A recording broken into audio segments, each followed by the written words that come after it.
सबसे पहले भगवान भोलेनाथ के चरणों में प्रणाम करती हूँ, मेरा प्रणाम स्वीकार हो। आदिशक्ति माँ भवानी गौरा के चरणों में प्रणाम करती हूँ, मेरा प्रणाम स्वीकार हो।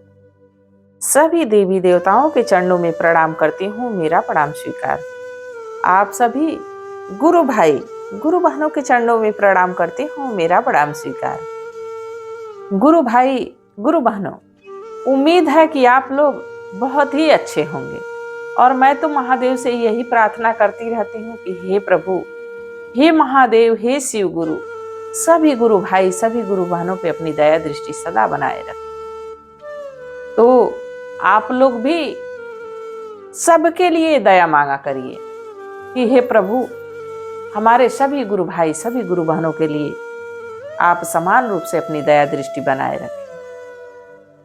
देखिए, मनुष्य के कारण दुख का कारण क्या है? मनुष्य के दुख का कारण क्या है? दुख सबके जीवन में, ऐसा नहीं है कि सिर्फ मनुष्य के जीवन में ही दुख है। नहीं, दुख सब पे है। और जब दुख आता है तो सभी भगवान को कोसते हैं। ऐसा नहीं, ये तो हमारे कर्म है। जैसा हम कर्म करेंगे, फल तो जाहिर सी बात है वैसा ही मिलेगा। अब अगर जो हम बबूल बोएंगे तो क्या वहां से गेहूं की उपज होगी? नहीं। तो हमारे कर्म है जो हमारे दुख का कारण बनते हैं। और हम अगर जो किसी के साथ अच्छा व्यवहार करते हैं, उससे हम सहजता से रहते हैं। अपने परिवार में ही समझ लीजिए, पति से, बेटे से, सास ससुर से, माता पिता से, अगर जो हम यही अपेक्षा करते हैं कि हम उनका आदर सम्मान इतना किए, हम उनकी इतनी मदद किए, तो भी हमारे साथ उतना ही करें,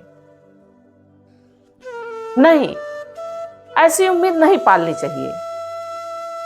हमारी इच्छा की, अगर जो मान लीजिए आपका पड़ोसी ही अगर जो कोई दुख में है, कोई संकट में है, कोई परेशानी में, तो आप उसकी मदद कर दिए। बाकी ये आस मत लगा के रखिए कि आपके भी मुसीबत में उतना ही आपका वो सपोर्ट करेगा, उतना ही साथ देगा। और उस समय अगर जो हमारे पे कोई परेशानी आती है, कोई विपत्ति आती है, तो हम भी अपेक्षा रखते हैं कि हम उसकी मदद किए थे तो भी हमारी मदद करेगा। और जब वो नहीं करता है तो हम दुखी हो जाते हैं कि हमने उसके लिए ऐसा किया और वो हमारे साथ हमारे दुख के घड़ी में नहीं खड़ा है। हमारी इच्छा थी कि हमने मदद किया, तो उसको वहीं भूल जाइए। अगर जो आपको अपेक्षा रखनी है, आपको अगर जो इस बात को सोचना, आस लगानी है, तो प्रभु से लगाइए, भगवान से लगाइए। देने वाले तो वो स्वयं बैठे हैं। वो तो कहते हैं कि कर्म करो, फल की इच्छा मत करो। निरंतर रूप से आप किसी कार्य को अगर जो निरंतर रूप से करते रहें तो एक ना एक दिन जरूर फल मिलेगा। ऐसा नहीं है कि फल नहीं मिलेगा, फल तो मिलेगा ही।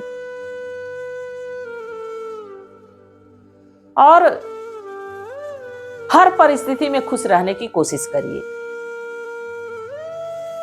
हर समय खुश रहने की कोशिश करिए।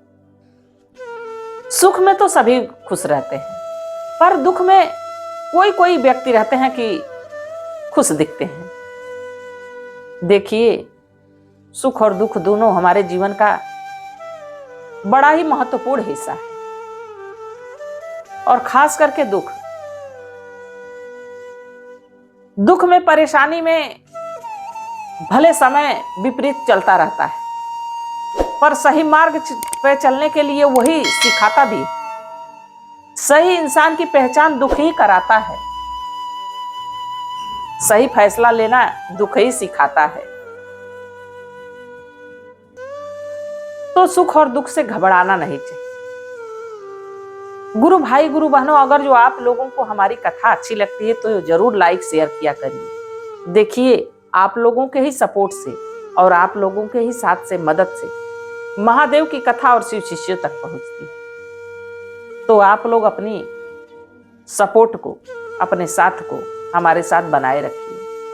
अगर जो आप लोग चैनल पे नए हैं तो सब्सक्राइब कर लीजिए, ताकि जो भी वीडियो पढ़े, जो भी कथा पढ़े, वो आप लोगों तक आसानी से पहुंच जाए। कमेंट में भगवान का नाम जरूर लिखिए। भगवान का नाम लिखने से, बोलने से सारे कष्ट दूर हो जाते हैं, सारी परेशानी दूर। तो भगवान का नाम जरूर लिखिए।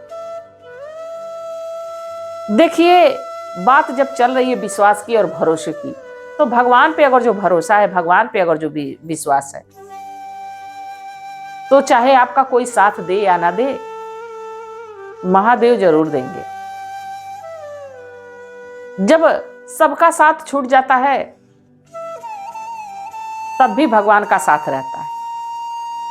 हम पृथ्वी पे हैं जब तक, इस शरीर में जब तक ये आत्मा है, तब तक धन दौलत, कोठा टारी, गाड़ी घोड़ा, बंगला, बेटा बेटी, सब कुछ है।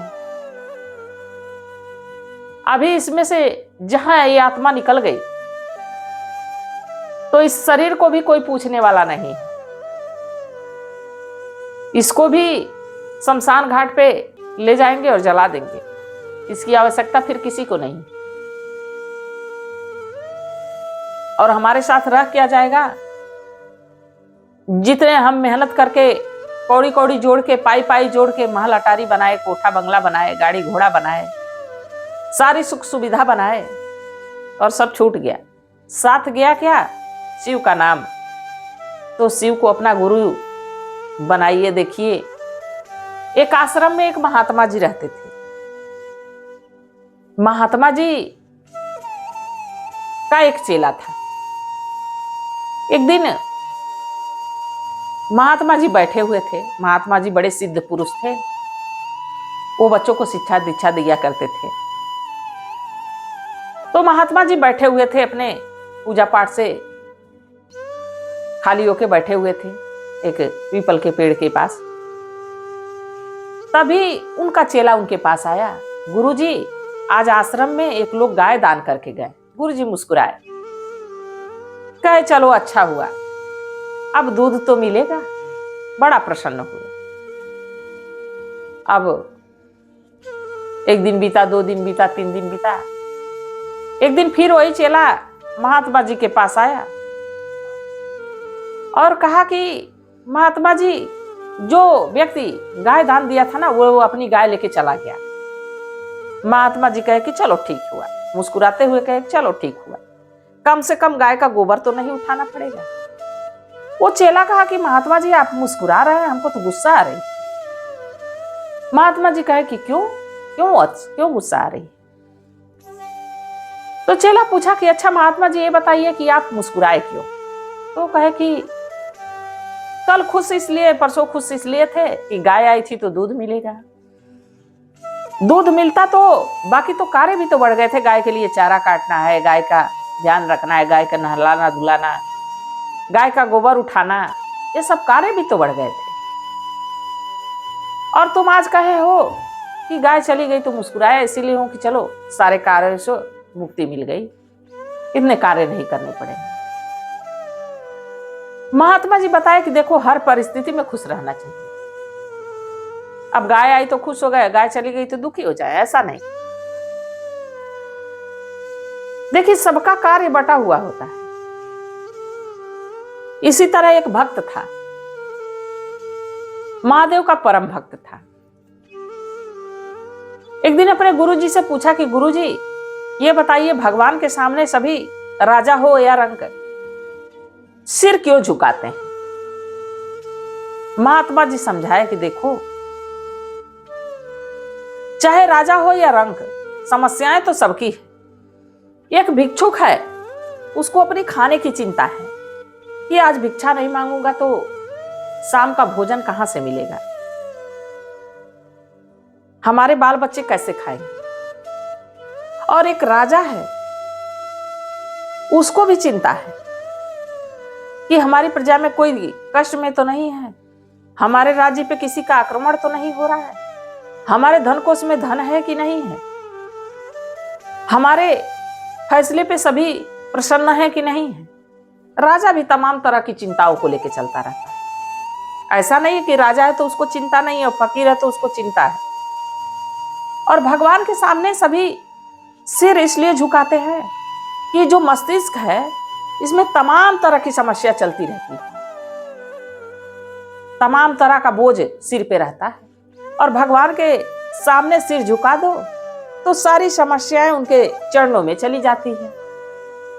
फिर भगवान उस समस्याओं का समाधान करते हैं, इसीलिए सभी सिर झुकाते हैं। तो देखिए, भगवान तो सब जानते हैं। भगवान ये जानते हैं कि हम किस परिस्थिति में, किस समस्या में हम परेशान हैं। तो उस परेशानी को भगवान पे छोड़िए ना, आप खुश रहने की कोशिश तो करिए। और मेरा मानना है, मैं बहुत सी ऐसी समस्याओं से जूझ के आज यहां तक पहुंची। मेरे पे मैं आप बीती बताती हूं कि अगर जो आप लोग जिस दिन बड़े से बड़े संकट में, सारे संकट को भगवान के चरणों में अर्पण करिए, इसके बाद थोड़ा सा अपनों को राहत दीजिए, खुशी महसूस करिए, देखिए वो दुख क्षण भर में दूर हो जाता है कि नहीं हो जाता है। बिल्कुल होगा, थोड़ा सा समय लगेगा, पर जितना दुख है उससे बड़ा सुख भी आएगा। भगवान दुख देते ही हैं सुख लाने के लिए। देखिए, एक बार एक राजा थे। राजा बड़े ही संपन्न राजा थे। उनका जो राजमहल था, राजमहल कम और बागीचा बहुत नजर आता था, इसलिए कि जो राजा थे वो ताजे ताजे फल फूल के बड़े शौकीन थे। अपने राजमहल के बगल में इतना बढ़िया बागीचा बना रखे थे, वहां तरह तरह के फूल फल सब खिलते थे, सब मिलते थे। और ताजे ताजे फूल मंगा के भगवान की पूजा आराधना करना, ताजे ताजे फल मंगा के खाना, उनका बड़ा ही शौक था। और बगीचे की देखरेख के लिए एक किसान को रखे थे। किसान समय पे राजा साहब को फूल तोड़ के ला के देता। राजा साहब अपना पूजा पाठ करते। फिर जब उनके भोजन का समय होता, खाने का समय होता, तो ताजे ताजे फल तोड़ के लाके किसान राजा साहब को खिलाता। राजा साहब किसान से भी बड़ा प्रसन्न रहते कि इसको पता है कि किस समय राजा को कौन सा फल चाहिए। बड़ा प्रसन्न उससे रहते थे। एक दिन किसान बगीचे में गया, देखा कि नारियल खूब बढ़िया बढ़िया फरे हुए हैं, खूब पेड़ पे लगे हुए हैं। फिर देखा कि अमरूद भी बड़े पके पके हो गए, पीले पीले दिख रहे हैं, बड़े सुंदर सुंदर अमरूद दिख रहे हैं। तब तक उसका ध्यान अंगूर पे गया, देखा कि अंगूर भी पक गए हैं। अब सोच रहा है कि क्या मैं राजा साहब को आज खिलाऊं। पहले सोचा नारियल ले चलता, फिर कहा नहीं, नारियल तो एक दो दिन बाद भी खिला सकता हूं। फिर सोचा अमरूद खिला देता। तो सोचा अमरूद अभी पेड़ पे एक दो दिन टिक सकते हैं, लाओ आज राजा साहब को अंगूर ही खिला देता हूं। फ्रेश फ्रेश अंगूर कितने सुंदर दिख रहे हैं। अंगूर डलिया में तोड़ा और लेके राजा साहब के पास पहुंचा। राजा साहब के पास पहुंचा, अब डलिया का फल अंगूर राजा साहब के सामने बढ़ाया। राजा साहब बड़े चिंतित थे, बड़े परेशानी में थे। फल को पकड़े अपने सामने रख के एक अंगूर उठा के खाते और एक किसान के ऊपर दे मारते। एक अंगूर खाते, एक किसान के ऊपर दे मारते। और जितनी बार राजा साहब अंगूर खाते और अंगूर किसान के ऊपर फेंकते, किसान कहता कि हे प्रभु, आप बड़े दयावान हैं। सोचिए कि राजा साहब खा रहे हैं और एक अंगूर किसान के ऊपर मार रहे हैं, और किसान बेचारा वहीं बैठे बैठे कह रहा है, हे प्रभु, आप बड़े दयावान हैं, आप बड़े दयावान हैं। बार बार उसके मुख से यही शब्द निकल रहा है। तब तक राजा साहब की चेतना वापस आई, जैसे वो उनका मन कोसों दूर चल रहा था। वापस आए तो देखे कि मैं अंगूर खा रहा हूं, और जितना अंगूर खाया उतना अंगूर मैं किसान के ऊपर फेंकता गया हूं, उसको मारता गया हूं। राजा साहब कहा कि ये क्या कर रहे हो कि प्रभु आप बड़े दयावान हैं। तो किसान कहा कि हाँ प्रभु बड़े दयावान हैं, मुस्कुराते हुए कहा कि प्रभु बड़े दयावान है। राजा साहब कहे कैसे? हम तुमको मार रहे हैं, तुम कह रहे हो प्रभु बड़े दयावान है। किसान कहा कि हाँ, इसलिए कि आज बगीचे में गया था तो नारियल भी बहुत सुंदर सुंदर थे और अमरूद का फल भी बहुत बड़ा बड़ा और पीला पीला हुआ था। तो यही मैं सोच रहा था कि आज नारियल लेके चलूं या अमरूद लेके चलूं, इसी में मैं अंगूर लेके चला आया।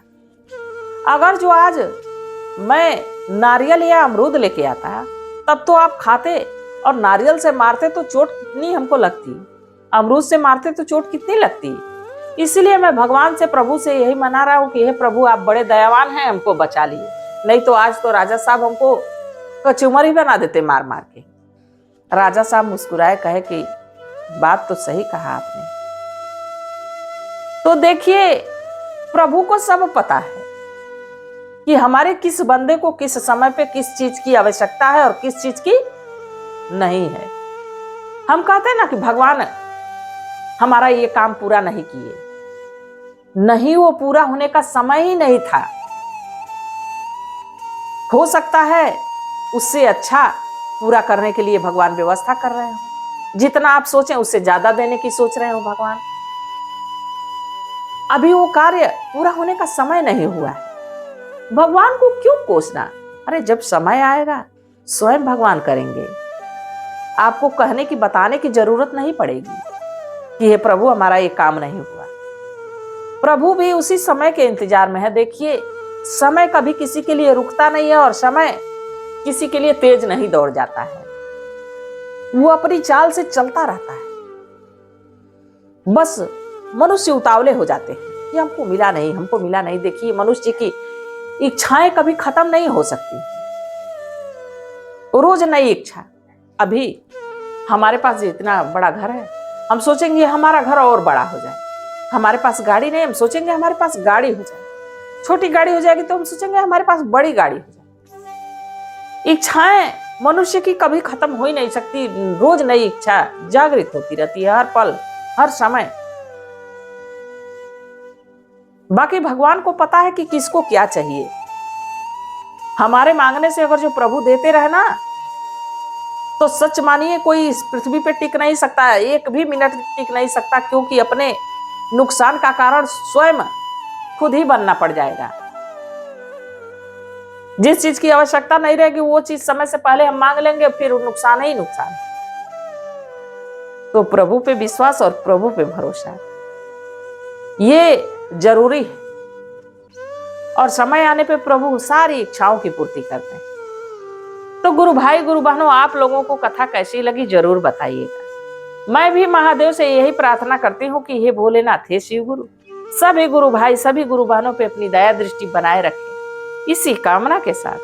हर हर महादेव।